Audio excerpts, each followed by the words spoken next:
At Casablanca's on Brady, Do you have availability on here? a lunchtime menu filled with jobs. Our busy days are Sundays, Fridays, and Saturdays. Okay. Several dozen East Side restaurants looking to bring back those like Tanya Olson. I've been in this industry for 25 years.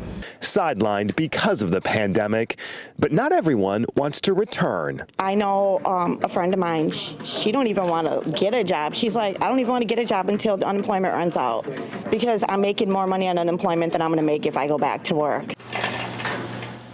The State Restaurant Association says since the pandemic, 38% of workers have left the industry, leaving a post-pandemic worker shortage. It's been very tough. We're working on it. We're trying incentives and getting people back in the door. The job fair is just one approach to bring people back. Yeah, it seems like there's a lot more jobs opening up now. As restaurants face a summer surge and the threat of reduced hours, limited menus, or shutting down. How many people are going to have to close or not survive is going to be predicated on how well they can go into the summer, which then makes that workforce issue so important. Lawmakers are also taking note. A Republican-led panel this past week voted to reinstate a rule that requires the unemployed to look for work while qualifying for benefits.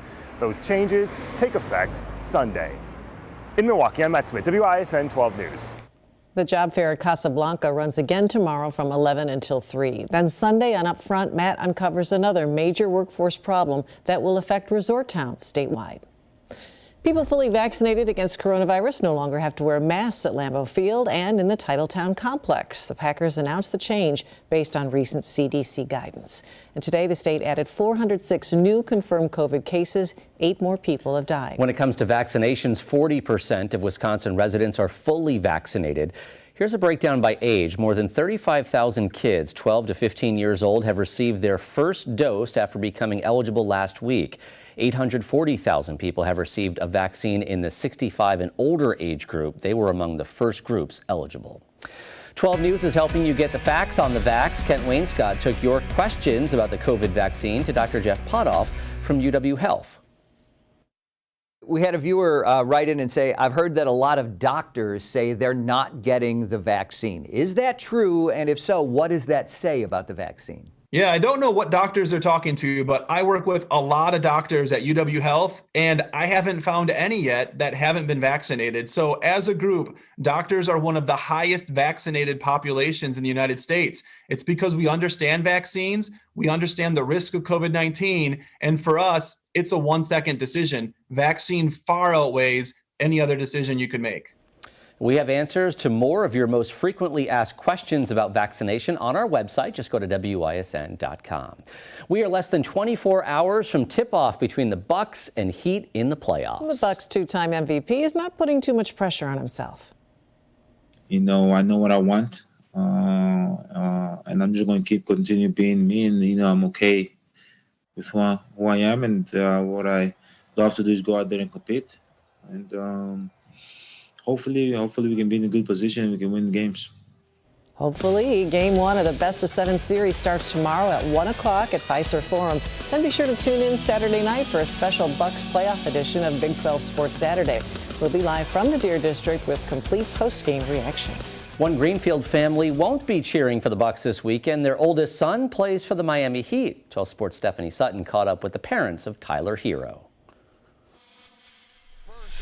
The bubble seems like yesterday. It seems like we just left the bubble. And here we are back in the playoffs. Jen and Chris Hero's son Tyler helped the Miami Heat knock the Bucks out of the playoffs last season. And Tyler Hero putting on a show here. So what was your initial reaction when you found out that Tyler and the Heat were going to play the Bucks yet again in the playoffs? It's exciting but nerve-wracking just because it is, Milwaukee, it's our home team. Compared to the Orlando bubble, this postseason will be a different experience for them watching their son play. Like last year, we didn't get to go to the bubble at all until the finals, and then we didn't really get to see them. We only got to go to the game up on the third level. So now this time we'll have good seats.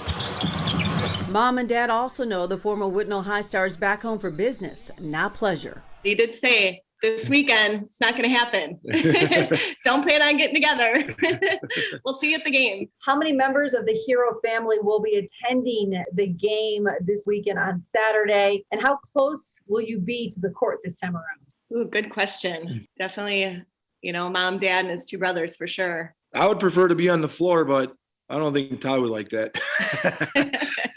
Can we expect to see the mean mug that he was made famous for last year in the playoffs? You never know what's going to come out of him.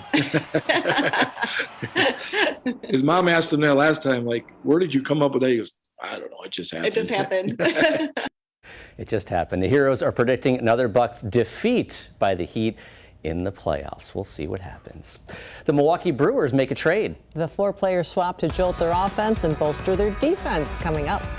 And we made it to the 80s today. More heat is coming. How long we'll stay in the 80s and when the pneumonia front arrives. Coming up tonight at 10, a child with autism left on a Milwaukee school bus. His mother is now demanding answers. He's just worked incredibly hard. It's not easy to get to the point where he's got. He's always going to be proud, and that's something that means a lot to me.